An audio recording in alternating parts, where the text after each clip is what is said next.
নমস্কার বন্ধুরা, শ্রাবণী রান্নাঘরে আপনাদের সবাইকে স্বাগত জানিয়ে আমি প্রতিদিনের মতো আবারও আজকের একটা রান্নার ভিডিও নিয়ে আপনাদের সামনে চলে এসেছি। আজকের আমি আপনাদের তরমুজের খোসা দিয়ে একটা অসাধারণ রেসিপি বানিয়ে দেখাবো। আশা করি আপনাদের ভালো লাগবে। তার জন্য কিন্তু আমার পুরো ভিডিওটা আপনাদের দেখতে হবে। আর দেখা শুরু করার আগে একটা লাইক দেবেন, ভিডিওটা সম্পূর্ণ দেখে সুন্দর একটা কমেন্ট করবেন আর শেয়ার করতে ভুলবেন না। তাহলে চলুন আজকের আমি এই রেসিপিটা কিভাবে বানাচ্ছি সেটা আপনারা একবার দেখে নিন। রান্নাটা করার জন্য প্রথমে আমি এখানে দেখুন তরমুজের খোসা নিয়ে নিয়েছি। এবারে আমি তরমুজের খোসাগুলো খুব ভালোভাবে ধুয়ে পরিষ্কার করে রেখে দিয়েছি।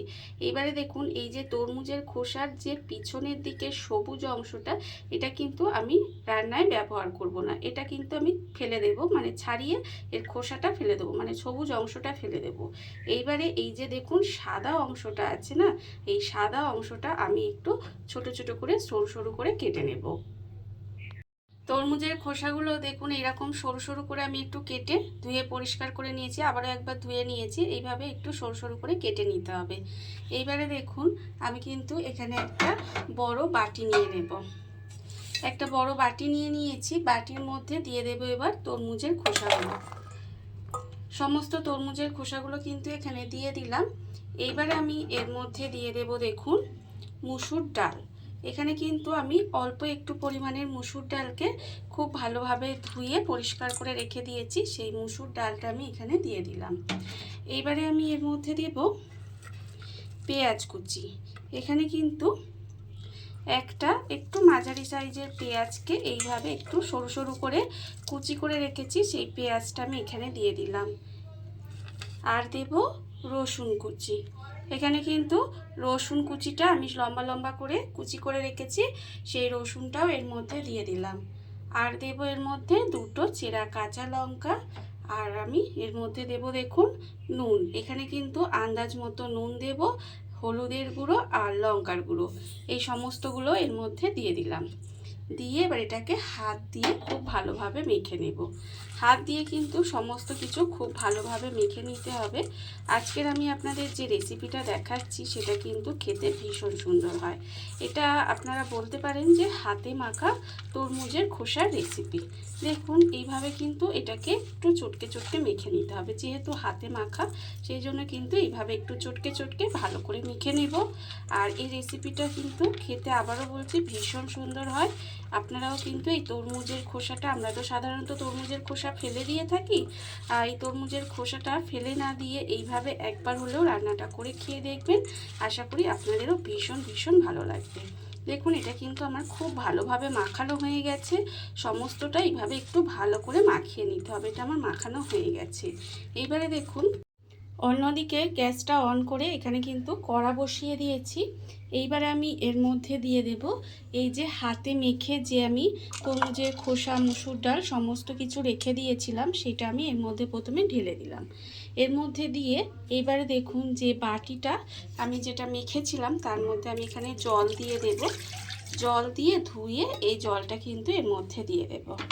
এই জলটা কিন্তু এর মধ্যে দিয়ে দিতে হবে, কারণ এর মধ্যে অনেকটা মশলা লেগে আছে, সেই জন্য এই জলটা আমি এখানে দিয়ে দিলাম। আর একটু জল আমি এর মধ্যে দেব। এখানে আমার আরেকটু জল লাগবে, সেই আরেকটু জলও কিন্তু এর মধ্যে দিয়ে দিলাম। দিয়ে এবার এটাকে ঢাকা দিয়ে কিছুক্ষণ এইভাবে রান্না হতে দেব, যাতে সমস্ত কিছু খুব ভালোভাবে রান্না হয়ে যায়। দেখুন এইভাবেই কিন্তু একটু এটাকে ঢেকে রান্না হতে দিতে হবে। ঢাকা দিয়ে আমি বেশ কিছুক্ষণ এইভাবে রান্না হতে দিয়েছিলাম। এর ফলে আমি আপনাদের দেখাচ্ছি দেখুন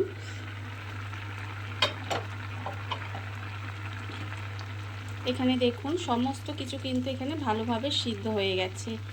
এখানে ডালও সিদ্ধ হয়ে গেছে, আর তরমুজের যে খোসাটা আমি টুকরো করে রেখেছিলাম সেগুলোও কিন্তু এখানে সিদ্ধ হয়ে গেছে। যখন দেখবেন এইভাবে একটু সমস্ত কিছু সিদ্ধ হয়ে গেছে, তখন কিন্তু এটাকে আমি আলাদা করে ঢেলে রেখে দেব। এটা কিন্তু আলাদা করে ঢেলে নিতে হবে। আলাদা করে এটা ঢেলে নিয়েছি বাটির মধ্যে। এইবারে দেখুন অন্যদিকে কিন্তু কড়াটা আমি ধুয়ে পরিষ্কার করে নিয়েছি। এইবারে আমি এর মধ্যে দিয়ে দিচ্ছি সর্ষের তেল। এখানে কিন্তু আমি রান্নায় সর্ষের তেলই ব্যবহার করলাম। এইবারে দেখুন তেলটা কিন্তু প্রথমে খুব ভালোভাবে গরম করে নেব। তেলটা কিন্তু এখানে খুব ভালোভাবে প্রথমে গরম করে নিতে হবে। তেলটা আমার এখানে ভালো করে গরম হয়ে গেছে, এখানে তেলটা ভালোভাবে গরম করে নিয়েছি। এইবারে কিন্তু আমি এর মধ্যে দিয়ে দিচ্ছি প্রথমে শুকনো লঙ্কা। এখানে কিন্তু একটা শুকনো লঙ্কাকে মাঝখান থেকে ছিঁড়ে দিয়ে দিয়েছি, সেই শুকনো লঙ্কাটা আমি এখানে দিয়ে দিলাম।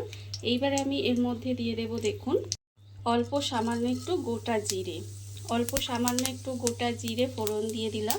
এবারে ফোড়নটাকে খুব ভালোভাবে ভেজে নেব। ফোড়নটা কিন্তু এখানে সুন্দর করে ভেজে নিতে হবে। আর যখন দেখবেন ফোড়নটা ভাজা হয়ে গেছে তখন আমি এর মধ্যে দিয়ে দেব পেঁয়াজ। এখানে কিন্তু আমি ওখানে প্রথমে যে একটা মাঝারি সাইজের পেঁয়াজ দিয়েছিলাম, আর এখানেও কিন্তু আমি প্রায় ধরুন মাঝারি সাইজের পেঁয়াজের অর্ধেক পেঁয়াজ এখানে দিয়ে দিলাম। দিয়ে এবার পেঁয়াজটা কিন্তু প্রথমে লাল করে ভেজে নেব। পেঁয়াজটা এখানে একটু লাল করে ভেজে নিতে হবে। পেঁয়াজটা আমার এখানে ভাজা হয়ে গেছে, পেঁয়াজটা আমি এখানে সুন্দর করে লাল করে একটু ভেজে নিয়েছি। এইবারে আমি এর মধ্যে দিয়ে দেব এই যে বাটির মধ্যে আমি যে ঢেলে রেখে দিয়েছিলাম সেটা কিন্তু এবার এর মধ্যে দিয়ে দিতে হবে। এর মধ্যে আমি কিন্তু এটাকে ঢেলে দেব।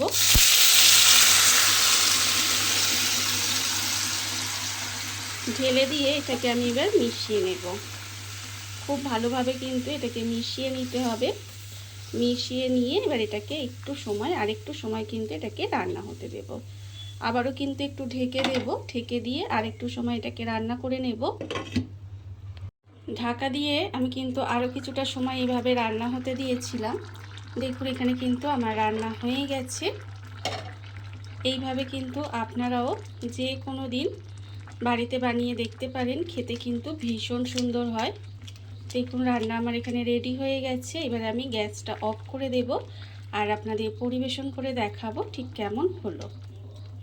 দেখুন বন্ধুরা, বাড়িতে থাকা কত অল্প উপকরণে কত অল্প সময় কত সুন্দর একটা তরমুজের খোসা দিয়ে একটা অসাধারণ রেসিপি তৈরি হয়ে গেছে।